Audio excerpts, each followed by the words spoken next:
Le baromètre des villes cyclables, c'est depuis 2017 l'enquête de référence qui vous permet d'évaluer vos conditions de déplacement à vélo au quotidien.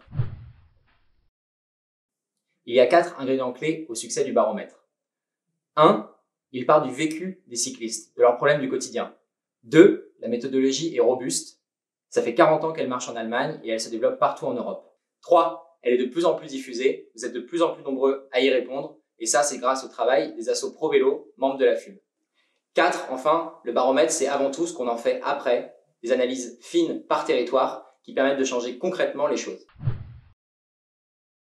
Le baromètre, ça sert à faire bouger les lignes. Lors des dernières éditions, le baromètre a permis de mettre le vélo au centre du débat public.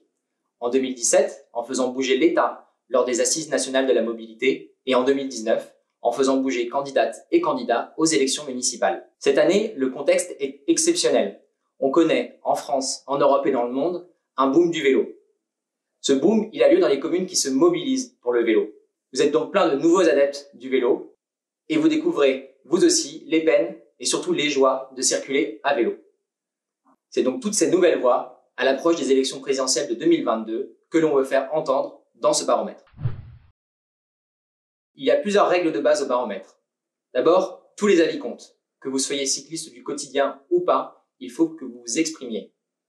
Ensuite, c'est très simple et accessible depuis partout. Sur le site baromètre.parlons-vélo.fr, vous pouvez répondre depuis votre tablette, votre PC ou votre téléphone.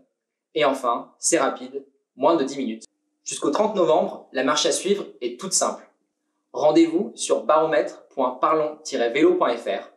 Renseignez le nom ou le code postal de la commune que vous souhaitez évaluer. Répondez aux différentes questions. Si vous souhaitez être tenu au courant des informations de la FUB ou des associations membres, abonnez-vous aux newsletters. Et enfin, réitérez l'opération pour autant de communes où vous circulez à vélo. Les résultats seront publics en février prochain. Alors d'ici là, rejoignez une des associations membres de la FUB, partagez au maximum le baromètre autour de vous et enfin, continuez à pédaler.